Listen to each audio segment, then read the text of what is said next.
Hello, this is Mr. Franz, and the purpose for this video is, boy, is it an important one. So I want to help you understand your schedule and give you a way to go back and see your schedule for where you need to be, when you need to be online. So this week we have our first regular week. You'll be meeting online in Google Meet with your different subject teachers. But you don't see them face to face through your Chromebook or device daily. It's really like every other day.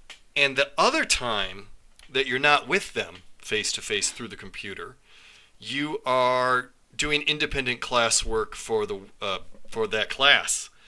It can be confusing, and I think that if I were a student, I would find it very confusing. So I think that what I wanted to do was help you put all of your times and schedules in one place. Now, I can't give you one big schedule because the students that I teach kind of go different places at different times. But what I can do is give you a way to organize that yourself, and that's what this is. Let me just thank Mrs. Everly. She actually made the presentation that is on screen right now. I added a few things, but she did almost all of the work. And I just took it and thought, I want to make a video out of that so that we can help you guys out. For my students specifically, I'm going to put this out, and I'm going to ask you to make your own schedule and turn it in through Google Classroom. It'll be under the Classwork tab by Friday. And you know what? If you make the schedule and you follow the directions, you should get 100%. And then the nice thing is you can still have a copy of it and see it and reference it back through the next, like maybe a couple weeks while you're trying to figure out, when do I go see my teachers? When do I just do the classwork? What do I need to do? Where do I need to be?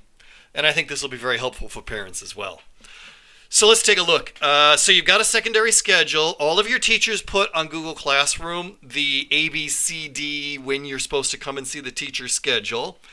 I want you to fill in the blank schedule on the third slide with your meeting times and any notes that you need to keep yourself organized.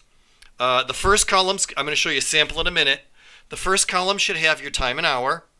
And then fill in your Google Meet times, Monday to Friday. Friday's office hours, but you might sometimes have to come, and we'll talk about that another time. And if you want any notes that you have, I think that you should use the bucket symbol, and I put it there, and I can circle it with my mouse. Where did it go? Right up here. Sorry, I lost it for a moment. Right under the word tools is a little bucket symbol, and I recommend that you use the bucket to fill the Google Meet times in yellow. And then, of course, you can delete these first two slides before you turn it in. These are just directions and an example. Hey, I'll tell you what. I have one to show you, so I thought it might be nice to show you what one would look like. Here's a schedule for a student called Susie's Sample Schedule. It's only a sample. There's my little Bitmoji guy, but don't worry about him. Here's what it says. On the left are the hours, and you know what? On your blank one, I've already typed them in. Then you have the days of the week. The yellow ones are when Susie has to come see her teachers in a Google Meet. She's just a sample student. She doesn't exist. And we can see that she goes to an ELA meet with Mr. Franz, that's me, 7:40 to 8:30.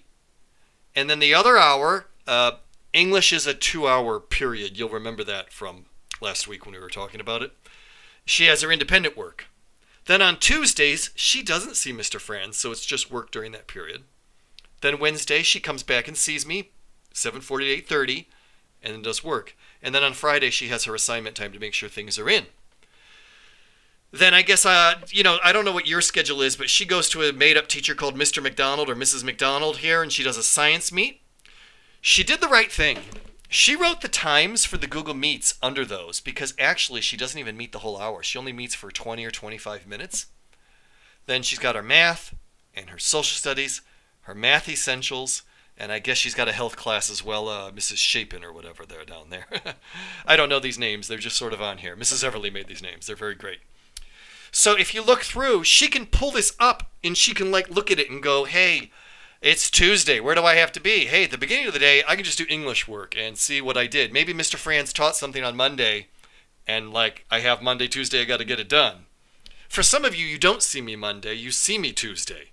So on Monday, you would have had to do the work. All of the Google Meets are filled with that little bucket symbol in yellow. You can actually see the yellow up there right now. Okay? And they're typed in with the Google Meet times. If you do this, it's going to take a little effort to go do this. I do get that a student would be like, wow, that's a lot. Do I really have to go do that? I think you need to do it. I think that I don't want you to wake up on a Thursday and say, I'm not going to go because I don't know where to go. Or what do I do? Where do I go? Am I supposed to be in English? Or you show up to ELA and Mr. Franz says, no, you were supposed to be here yesterday. If you miss that, it's kind of like frustrating. Your teachers are taking attendance at all of the Google Meets. I'm just clicking through random ones that are made up here. You need to be there. We would like to have, 100% attendance. I know we can't always get that if you're sick, but you need to be there. Now, here's the blank one. The blank one is for you, and you can type in here and put all of your times for your classes, and you can type independent work when you have no Google Meet, or just put the class name, and then you can type Google Meet or Gmeet, whatever you want to type when you have a scheduled one. Go to your Google Classrooms, mine plus your science and your math and your health and your social studies and your band and various subjects. I'm not going to go through all the subjects. And fill that out for yourself. And if any parents are watching the video, maybe feel free, at least for me, help your son or daughter do this, and I'll take it for full credit on Friday. Really, I mean that. This is not an independent English assignment. For my class, I just want to see it done by, even if the mom and dad want to do most of that work to try to get your schedule written in, help you out. You show mom and dad how to get to those Google Classrooms. They'll help you figure out where you're supposed to be.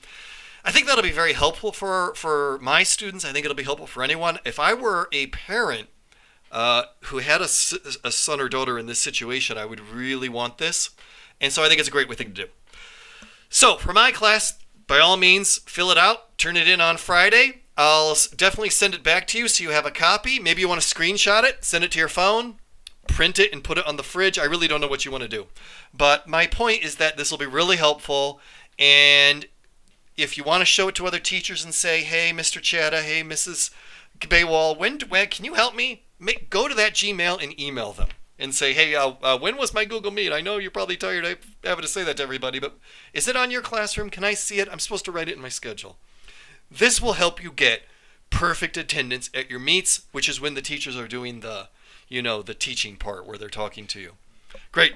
Well, have a great day. Have a great week. And don't forget to check for all the classwork as well on those on the Google Classrooms.